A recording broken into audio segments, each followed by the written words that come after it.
The key to its defences is its so-called Tritium safety cell, a rigid steel cage reinforced at key points. Smart describe it as the hard shell of a nut, with small but efficient crumple zones both at the front and at the rear. In theory, getting inside is like putting on a suit of armour.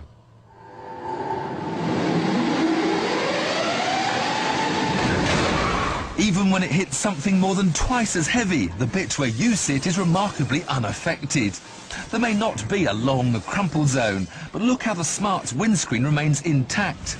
This is testimony to the rigidity of the passenger cell.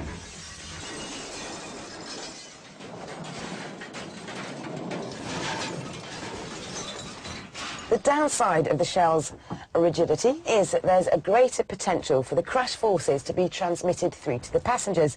Ideally, you want to slow them down as gently as possible. So you get seatbelt tensioners that stop you lurching forward violently, and they're fitted with force limiters that give you a bit of slack before they dig into your chest. The car's also fitted with a driver airbag, a passenger airbag, and a steering column that will retract out of the way in a crash to give you more room to slow down. That's the theory, but no one knows how the car will behave when it's crashed at 70 miles an hour, which is where we come in. We've enlisted the help of engineering guru Dr. James Brighton. His team have converted a Smart so that the brakes, steering and throttle can be operated via remote control. Dr. Kim Blackburn will guide the Smart from a chase car straight into 20 tonnes of concrete block. It'll be similar to losing control at 70 miles an hour and spearing off into the temporary barriers on a motorway. Surely now the Smart has met its match.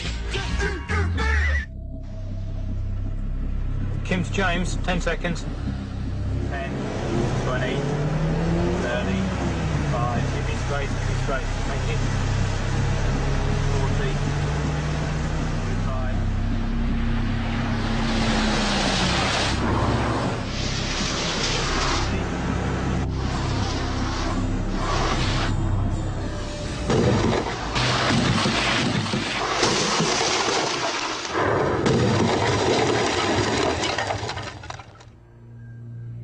From 70 miles an hour to naught in 1 second.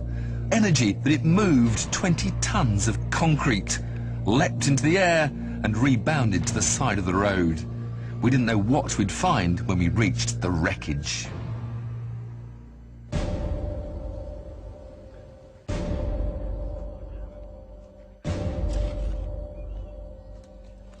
The steel cage has certainly done its job really well.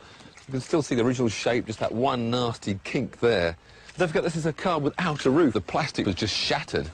So without even the strength of a roof, there hasn't been that much effect. You can in fact open the door.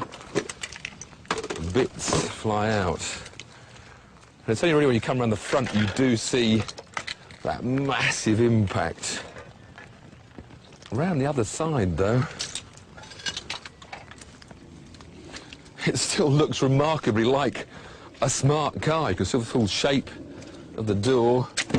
Indeed, the door not only opens normally, it closes again. So that does show how well that cage has worked on this impact.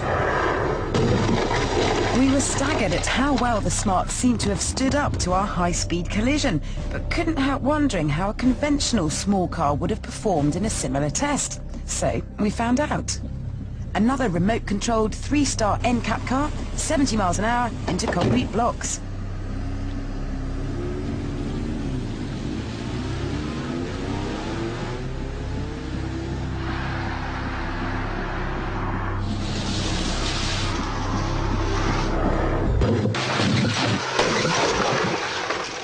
Without a super stiff structure like the Smart, you can see how this car's bodywork ripples as the shockwave dissipates.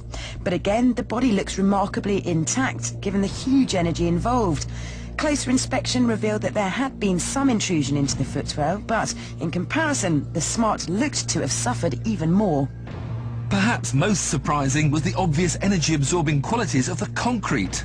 The Corsa's greater mass moved the blocks more than the Smart, but in both cases, the concrete didn't necessarily deliver the killer blow you might have thought.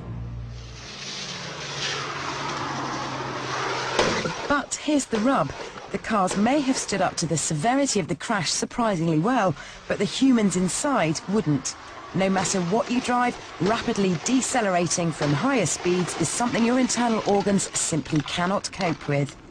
The chilling truth is, the people inside both cars would have been very unlikely to have survived. So, how much stick can a Smart take? A lot. But that can't be said for its passengers.